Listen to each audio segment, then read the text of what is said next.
So, you all stand there. 3 bodies lie motionless on the icy stone floor.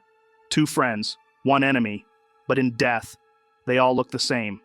Still, pale, silent. There's no roar of battle anymore. No tension, just that hollow cold. It's real. Alara is dead. Kobe is dead. Raar is dead. And the room is filled with the sound of nothing at all. It's just, how's this? Joe, I drop to my knees beside Raar. I'm shaking, but it's not from the cold. I don't touch him. I don't dare. But I press the diamond to the floor beside him, trembling as I whisper the incantation. Come on, Raar. Please, come on. I'm casting Revivify, Joe. Okay, Celestia. As you speak the words of Revivify, your hands glowing with divine light, it begins to reach for him. Threads of gold drift from your fingertips, curling through the air like rays of sunlight through a storm. But as it touches his body, something twists. You see it, no, you feel it. Like static through your bones. The weave recoils. Your magic doesn't flow into Raar. It's sucked in violently. And then, the diamond shatters. Not crumbles, explodes into a puff of gray dust and arcane ash. The holy energy you channeled lets out a scream. If magic had a voice, it would be shrieking in agony. What the fuck was that? Did the magic just die? That's not supposed to happen. I pull another diamond from my pouch with a gasp, wiping my eyes. I'm not giving up. Ray's dead. Celestia, it's not gonna work. We've already... Shut up! It's too late. I shake my head. I'm just so fucking full of grief and disbelief, Joe. It's all my fault. I should have killed her. When I had the chance, I should have killed her. Joe, I cast it now. The spell begins. But it's different this time. Normally, Ray's dead has more gravitas, more presence, a weight behind it as one would expect with a higher level spell. But not this time. Not here. As your divine energy begins to flow toward Raar, the poison reacts instantly.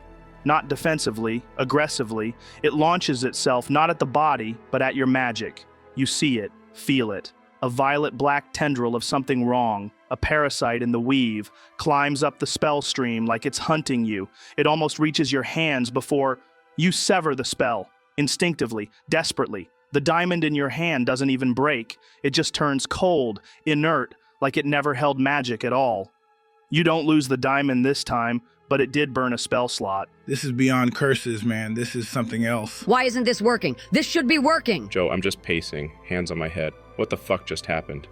We're supposed to have backup plans. Joe, do I have any idea at all? Give me an intelligence check, Saxy.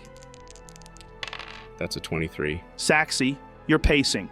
Cold breath heaving from your lungs, boot steps echoing across stone. You try to piece it together, desperate to make sense of what just unfolded. With that 23, here's what you know. This was definitely a poison. You don't know which. It doesn't act like anything you've studied. It doesn't follow any known decay pattern. But it bypassed healing, devoured magic, and worked fast, unnaturally fast, even for something designed to kill.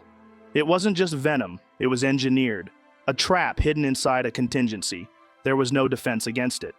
Not with the time you had, not with what you knew. The worst part?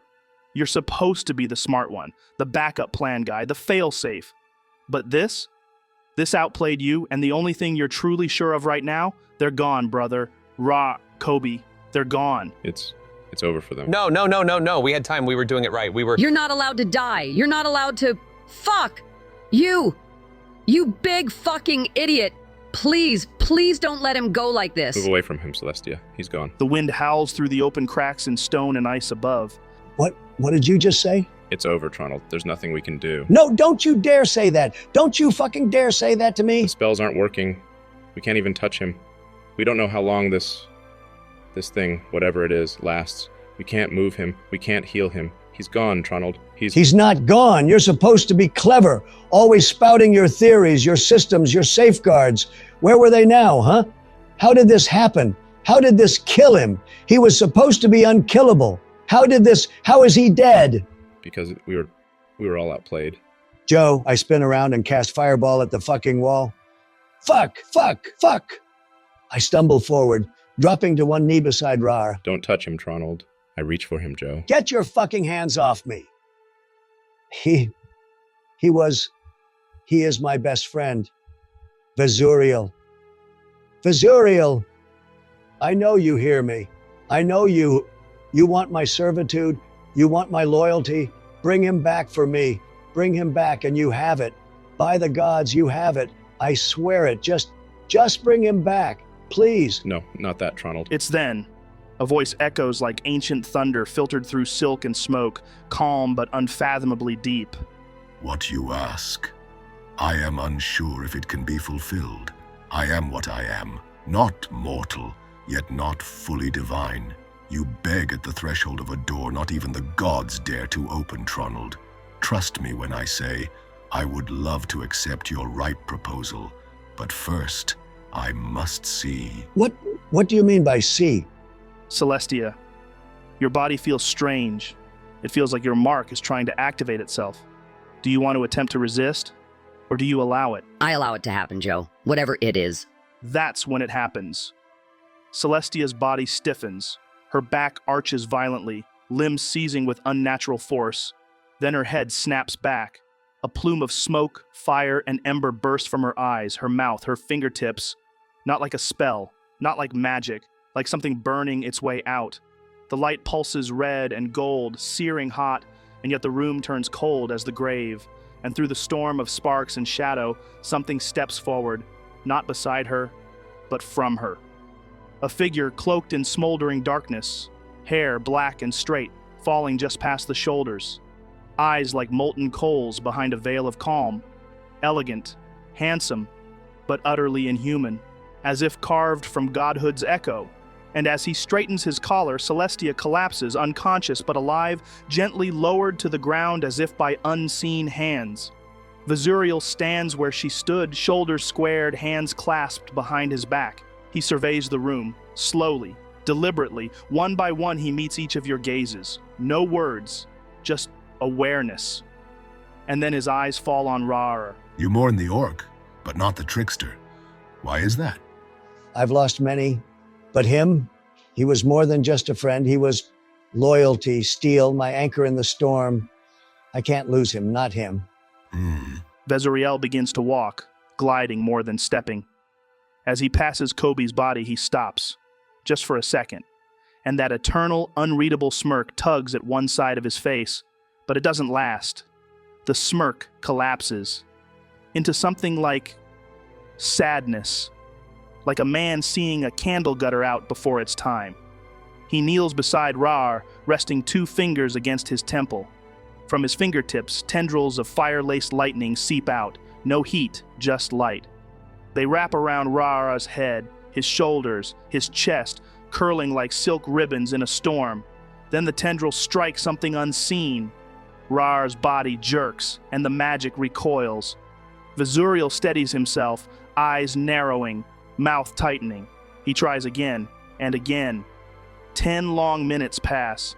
Each time the tendrils reach deeper, each time they're thrown back, like water meeting oil, like light swallowed by a black hole. And then Vizuriel retracts, sharply, standing with a look of genuine disgust etched onto his face. Fascinating.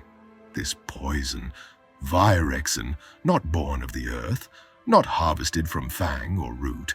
No, it is built, engineered, forged like a weapon and whispered into existence by minds that hate magic more than death itself.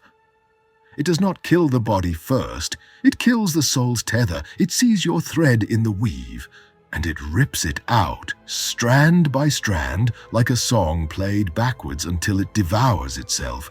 The more you touch magic, the more magic touches you. The faster it works, the deeper it burrows, until even your memories forget who they belong to. Not even I can extract it without risking infection. I can't even speak, Joe. How did this happen? How did it even work? Vizuriel makes his way over to Lady Alara, examining her for a few moments before making his way back. The poison was embedded in her mouth, sealed inside a capsule, enchanted to dissolve only under 3 conditions: physical trauma, magical suppression, and surrender. Pain, specifically mental pain, was the trigger. The moment she felt true defeat, true despair, the capsule cracked. It flooded her blood, her breath. You focused on her tongue, but it was never about the tongue. It was a fail-safe, a final curse for the inquisitive. Anyone who tried to hurt her, question her, or help her. Anyone who touched her blood, her saliva, her skin. Her death wouldn't be hers alone. It would be yours. But you touched his head. Why didn't it affect you? Oh, please. He exhales, slow, amused. Not at you, but at the idea. You think I touched him carelessly? I am not you. I do not move through the world like a child playing with blades. He holds up 2 fingers, faint embers still flickering at the tips, energy that never quite touches the skin. What you saw was contact. What occurred was separation, layers of force, shields of thought. I do not reach with hands, I reach with intention. But even I cannot extract the poison from his soul without risk, not without consequence. And that little spark should terrify you. Because if I will not gamble on this infection, then know this. You never stood a chance. But Raar doesn't use magic. He's not a caster. He shouldn't have... Oh, but he is. And I would argue, he is one of the strongest magical beings in this room. What the fuck? Vizuriel raises a hand, no flourish, no drama. Just a quiet motion and a whisper of power. You see the sword, Nepet Ka, lift from the ground, suspended by a thread of arcane force. And then you see it. It starts to rot. The magic holding it begins to decay, violently, as if something is feeding on the arcane thread itself. Cracks bloom across the air. Flickers of unmaking spiral off the blade like black static. It drops, clanging, steam hissing from where it hits the cold floor. Even in death, Raar's bond to that weapon still holds, and it is killing him over and over again. I do not know how truthful your friend has been with you, but that blade, his blade, it holds within it a name lost to almost all of your kind. That name is Nepet Ka, a being who was no mere servant of divinity. No, he was the scythe in the hand of death itself. He did not preach in temples or guide the weak with gentle words. He carried out the will of Anubis when the god himself would not dirty his touch. Executor, harbinger, anointed blade of the dead. Call him what you will, but understand this. In the long, blood-soaked history of divine enforcers, I believe Nepet Ka holds more deaths to his name than any who walk beneath the gaze of the gods. The fact that such an artifact, no, such a soul, exists here, on this side of the divine gate, untethered from the control of his patron. That is fascinating. But I digress. I shall destroy the blade. It is the only way. Perhaps in severing the tie, we can pull your friend back from the dark. As for the other one, Kobe, his magic was not learned, not gifted. It was inherent. It runs through his bones like poison in the river. But he is weak. Oh, so weak. I could bring him back. But it would cost me power I do not wish to spend. And I'm not in the business of charity. Whoa, hold on. What do you mean you can bring him back but won't? What kind of heartless monster are you? Really, Saxiron? Is that some kind of joke? I do not bargain in feelings. I do not weep for the dead or hold their names in song. I trade in souls, in essence, in the only currency that matters. I'll tell you what. You want Kobe back? Give me your soul. A clean trade. Deal. No? You don't want to do that? That's what I thought. Don't pretend you are better than me because you lack the power to act. You mistake your incompetence for virtue. Oh, fuck. Gonna need some burn cream for that one. Raarh, he loved that sword, treated it like a damn extension of himself. Yeah, man. He said it spoke to him. Yeah, that bond was deep, deeper than I think even he knew. But if it's the only thing keeping him from coming back, then what's the alternative? Leave him dead? If it even has a chance of saving him, then we let the sword go. Very well. All right, you all stand there, silent, breath held, eyes fixed. The sword of Nepet Ka lies motionless beside Raar's corpse, and then, A low hum begins to vibrate beneath your feet, not from the blade, from him. Vizuriel raises one hand, fingers splayed wide. No words, no chance, just will. The weave answers, not with light, not with beauty, with pressure. A sickly glow begins to coil around his palm, orange and obsidian intertwining like venom and flame. A magic that doesn't hum, but groans. It spills from him like a tidal wave of molten ink, thick, oily, shimmering with impossible patterns that hurt the eyes to look at. Each strand writhes with its own hunger like a living serpent made of raw arcana. The light doesn't dance, it crawls, and when it touches the blade, the sword screams. Not in sound, but in vibration. A deep, resonating no felt in the marrow of your bones. The metal bends away, warps, rejects the power. Sparks of ghostly white magic erupt around it, divine resistance. Old, ancient wards clawing up in desperation. But it doesn't matter. Vizuriel steps forward, and with a casual, precise motion, he drives the black-orange stream into the heart of the blade. The resistance cracks. The runes along the sword begin to burn, not with fire, but with unmaking. The steel ripples like water boiling from the inside. An unholy pressure surges outward, throwing sparks across the room like dying stars. The ground shakes, just once, but it's enough to send dust raining down from the ceiling. And through it all, Vizuriel's expression never changes. Not anger, not effort, just intent. And the sword breaks, not in shards, not in halves. It implodes, folds in on itself, disappearing into a sudden black void the size of a coin. And with it, Vizuriel himself. Some demigod versus demigod action. What the fuck did I just witness? Celestia, you wake up and spring to your feet. What the hell? I blacked out. I couldn't move. I couldn't see.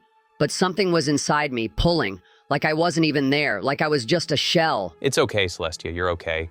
Whatever that was, it wasn't possession, not fully. It was him, Vizuriel, acting through you, using your mark. That's twice now. It's been the catalyst for something impossible. I don't know what he is, but I know what you are, and I think you might be the only one here strong enough to bear that connection without losing yourself. Again, you're saving us in ways the rest of us can't even begin to understand. Raar.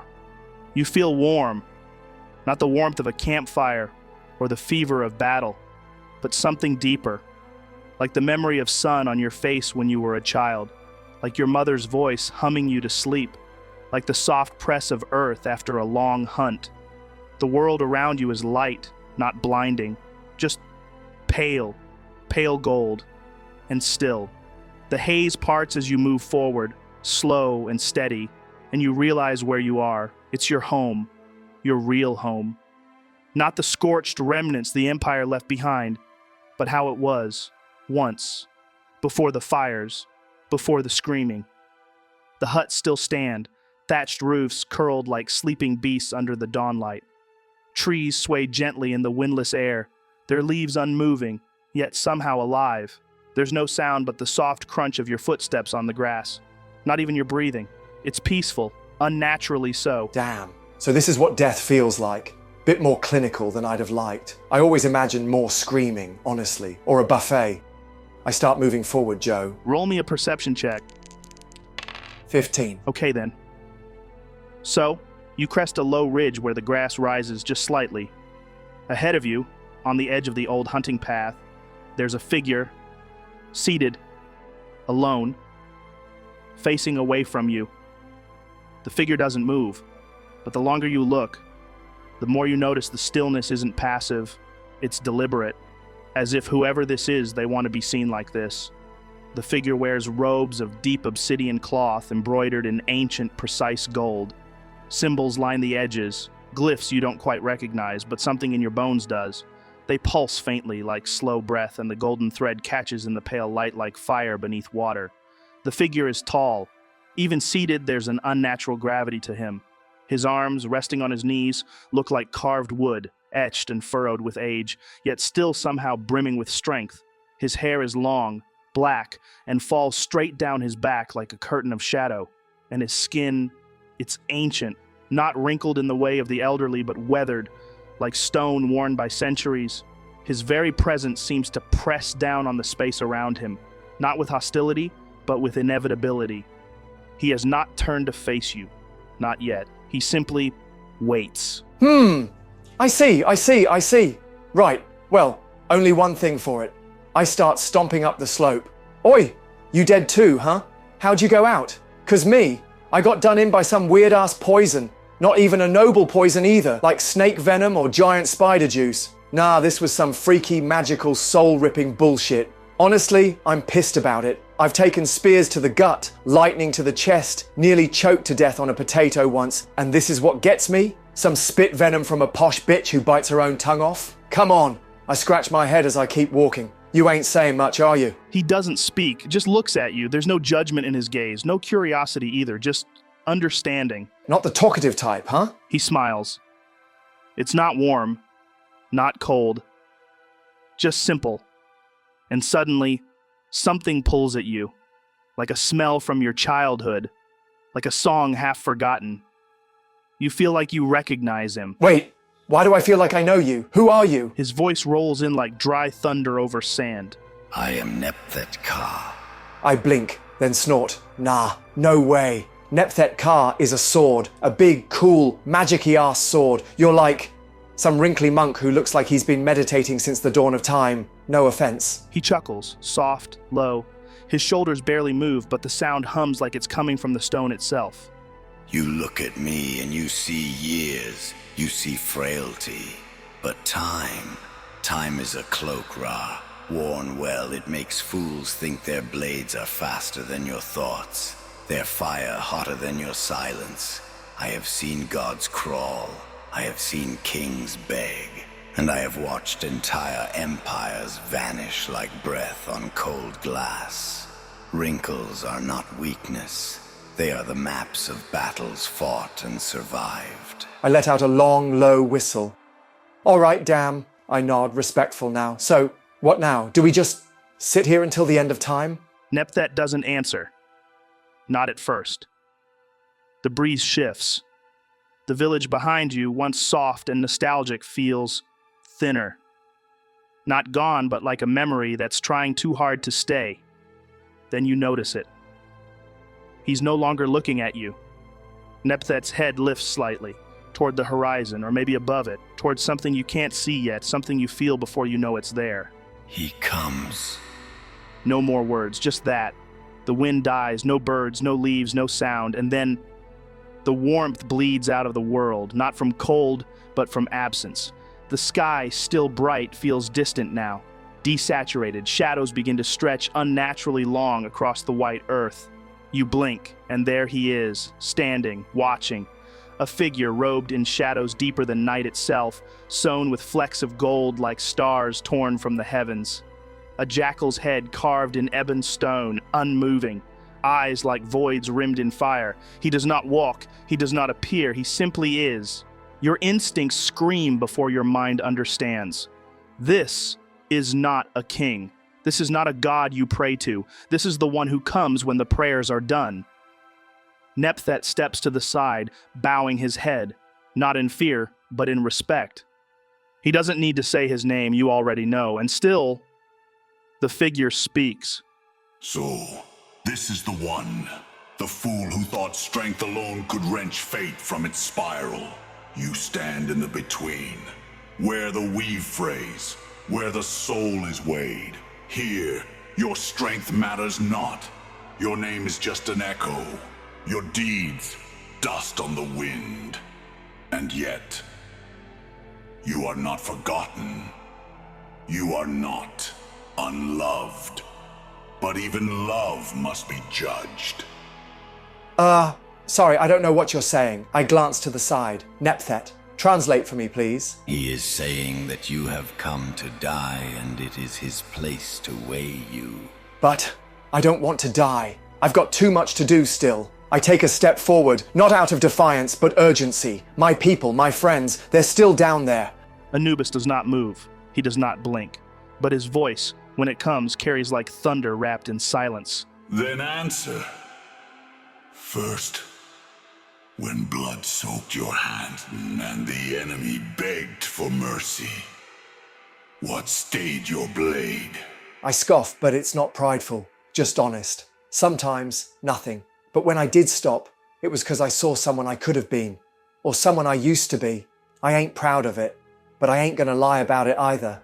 Second, when those you love chose vengeance over peace, did you follow? I followed the fight, not 'cause I wanted to hurt, but 'cause I knew if I didn't, someone else would die in my place. I ain't clever like Saxi or important like Tronald, but I protect. That's what I do. Final. If given the strength to return, would you accept a task that could consume you?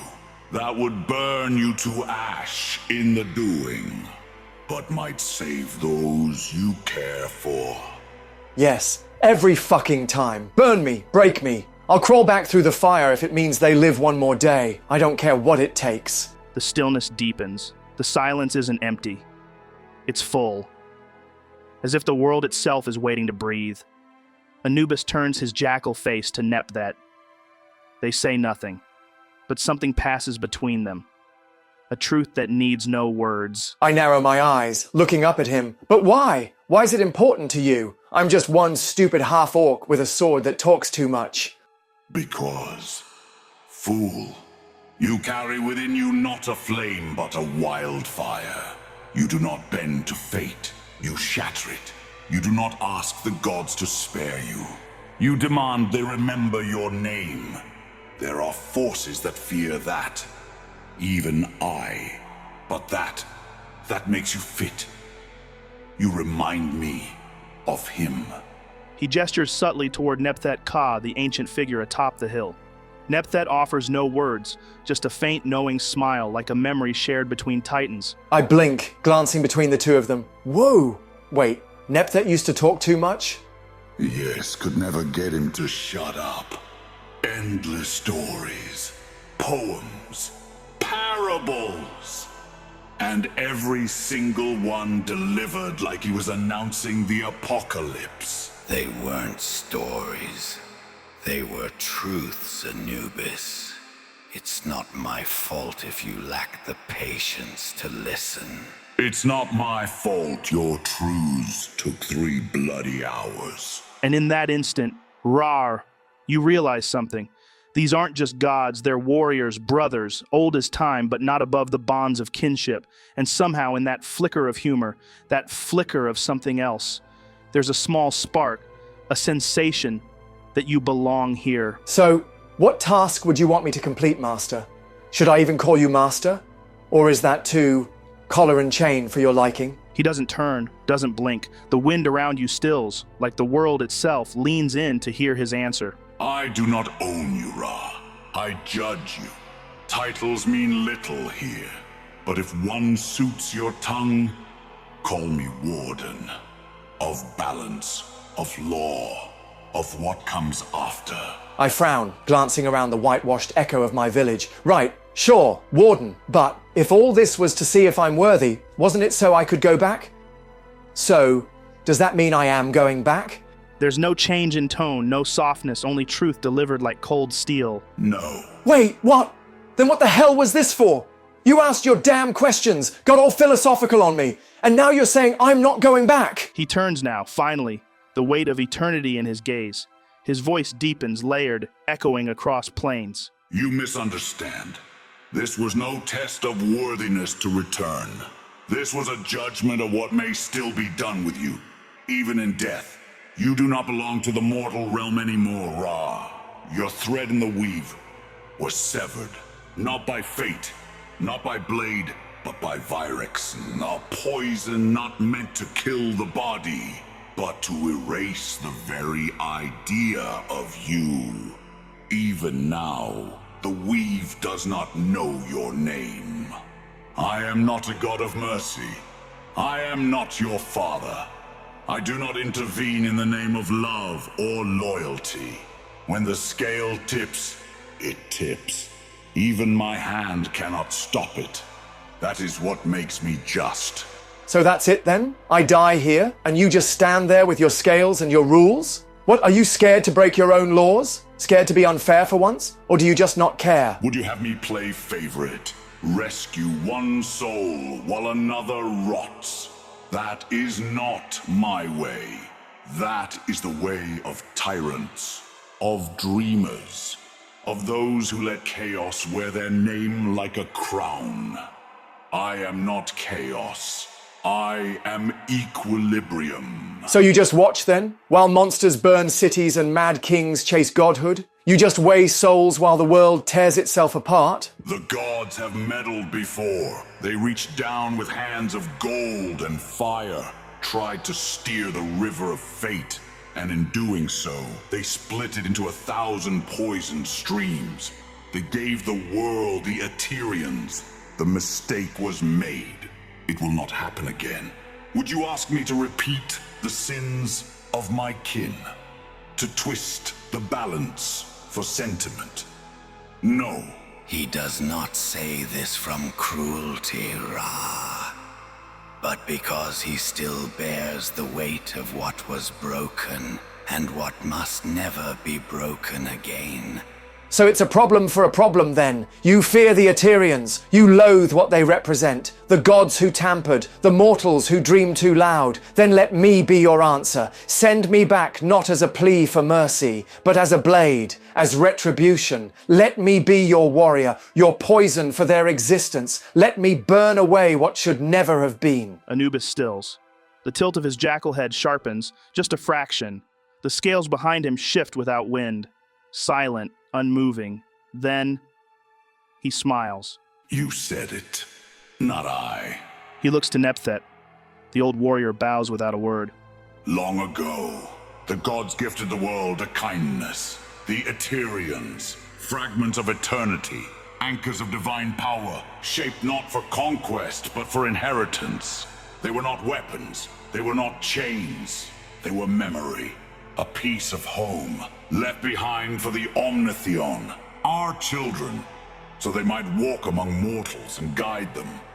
Not as tyrants, but as shepherds, as bridges between heaven and earth. That was the plan. But centuries passed, and the children forgot what it meant to be stewards. They did not walk humbly. They dug, they cracked the gifts open, bled the Eterians dry, built towers that scraped the sky, and machines that screamed with stolen divinity. They stopped praying and began demanding. They did not ask what the Eterians were for. They asked what they were worth. And in that question, they fell. Anubis lifts a hand, and behind him ghostly silhouettes flicker, forms of the Omnitheon burning with hunger and pride. What began as legacy became obsession. What was given in love was taken with greed. And so the gods, one by one, turned away. Their warmth soured into indifference, indifference into fear. For what is more dangerous than a child who believes they are owed eternity? He pauses, and then something changes. The light around you dims, just slightly. Not with shadow, but with history. As though the air itself remembers what he is about to say. There are stories that are never written. They move beneath time, beneath law. Like bones beneath the sand, forgotten but not gone. One such story speaks of a throne, not adorned in gold, nor spoken of in temples. A throne with no crown, no name, no master. Only silence. They call it the wordless throne, the place where reality waits to be rewritten. But the throne does not sit empty out of fear. It sits empty out of mercy, because the one who claims it does not inherit power. They inherit choice. There are many who reach for it now. The shamed king of the Ashlands, the horned daughter of the pit, the chained god of old wrath. Even one born from pain and grief, forged from the regrets of others. They believe themselves worthy. They believe the throne waits for them. But the architect does not come when called. The architect is not chosen. The architect awakens. And when the architect awakens, the stars will kneel, the gods will whisper, and the weave will unspool, not out of malice, but because it must. You walk in the shadow of many paths. I will not tell you which one is yours, but know this. The ink has not dried, and not all thrones are made of gold. Some are made of memory. Tell no one what you saw, not yet. A name spoken too soon becomes a noose. And remember, when the architect writes, even the gods forget what came before. As Anubis raises his hand to you, Raar, just a finger, as if bidding the weave itself to rewind, you hear a noise behind you. It's not a sound you can place, not wind, not thunder. It's inside the world, inside you. Nepet Ka suddenly stiffens, his mouth agape, eyes rolling white as if struck by a lance of invisible fire. He crumples. He screams in a tongue older than memory. His fingers claw the earth, mouth frothing. Black veins begin crawling up his throat. Not natural veins, lines of absence as if reality itself were being erased from him. Nepet! Anubis reacts without hesitation. His staff slams into the ground, and the entire plane halts. The stars in the sky freeze. The wind stops. Time is trapped. Anubis walks across the air itself toward Nepet, reaches into him, and pulls. It's like peeling shadow off bone. From Nepet's chest, a coil of black fire writhes outward, screaming. It drips with embers, its edges fringed with light and nothingness, and it takes form. The shadow tears itself into shape. A man, or something like one, tall, regal, with hair dark as unlit space falling to his shoulders, eyes like smoldering coals behind a curtain of frost, a robe that seems woven from starlight strangled in chains. Vizuriel. Well, well. You don't usually answer the door, Anubis. Did I catch you in the middle of morning? You trespass on ground that was not drawn for your feet, spawn of ash. Oh, come now. No need for old titles. You know I'm no ally of my grandfather, but even you must admit, it's bold of me to stand here. You tore through Nepet's soul to find your way here. You trespass, you wound, you corrupt, and you think I will tolerate your riddles. You say trespass, I say. Alignment. You of all beings know there are moments in the tapestry where the seams grow thin, where threads converge. This one is a thread being pulled too tight. I was merely giving it a little slack. You lie. I see into your soul, and you have been judged. You care not for him.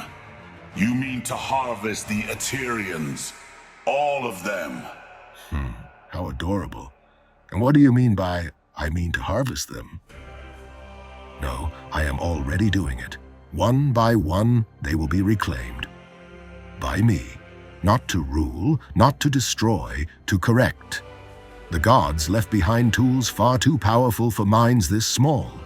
You see chaos. I see inevitability. You are not the architect. And you are not omnipotent, Jackal. You hold balance like a relic. I hold it like a blade. I have seen more than you or your siblings could ever dream of. Tell me, Uncle, what will you do when your scales weigh only ash? If you were worthy of fear, Vizuriel, you would not need to announce yourself. Be gone. Anubis's eyes narrow, the world still frozen in silence. And then, boom! His staff slams into the earth with a thunderclap of divine force. Reality cracks. A line of golden light splits the sky like a blade. Vizuriel doesn't move, until he does. In less than a breath, Anubis vanishes from sight. Vizuriel vanishes too. The air compresses, stone turns to glass. The very concept of sound bends and breaks. What follows is a blur of divine fury. You catch Anubis's shadow striking down from the stars. Vizuriel's cloak unfurling into wings of dark matter. The clash of fire and oblivion, each contact lasting less than the blink of an eye. And then it's over. Vizuriel reappears first. He stands untouched, brushing specks of ash from his sleeve. Well, That was all rather silly, wasn't it? I expected less outbursts from an entity as old as yourself. Anubis reemerges beside you, Raar, impassive but now breathing heavier. What do you want, devil? I want this one returned. I thought I made myself clear. And I plan to do just that. There's a stillness now. Anubis kneels beside your form, Raar. He lifts his hand, palm extended, and the weave trembles. Golden threads begin to spin in the air, past, present, future, but then they vanish, fray by fray, like spider silk brushed away by wind. There is nothing to grasp. Impossible. There is no continuity. His threads are severed. Past, present, and future. All gone, as if he never existed. No soul resonance, no anchor, no echo in the astral. It truly is an impressive poison. To think that mortals could... He needs a new soul. I'll relay the message. And just like that, Vizuriel vanishes, ripped back through the realm like ink drained into a void. Tronald, Saxi, Mite, Alden, Vizuriel's form materializes beside you, a slow swirl of violet embers reforming into his regal silhouette. Celestia gasps and collapses, coughing as the connection breaks. Oh, for fuck's sake. Vizuriel turns to face you, eyes like molten glass sweep across the room. Then he looks to you, Tronald. He is able to return, but... But why is there always a but? You must give him a soul in trade, one of you. Must take his place. Oh, fuck. The silence falls like a blade. The deal has been spoken. You are all staring down the cost of Raar's salvation. And that's where we will wrap up this session. See you later, guys.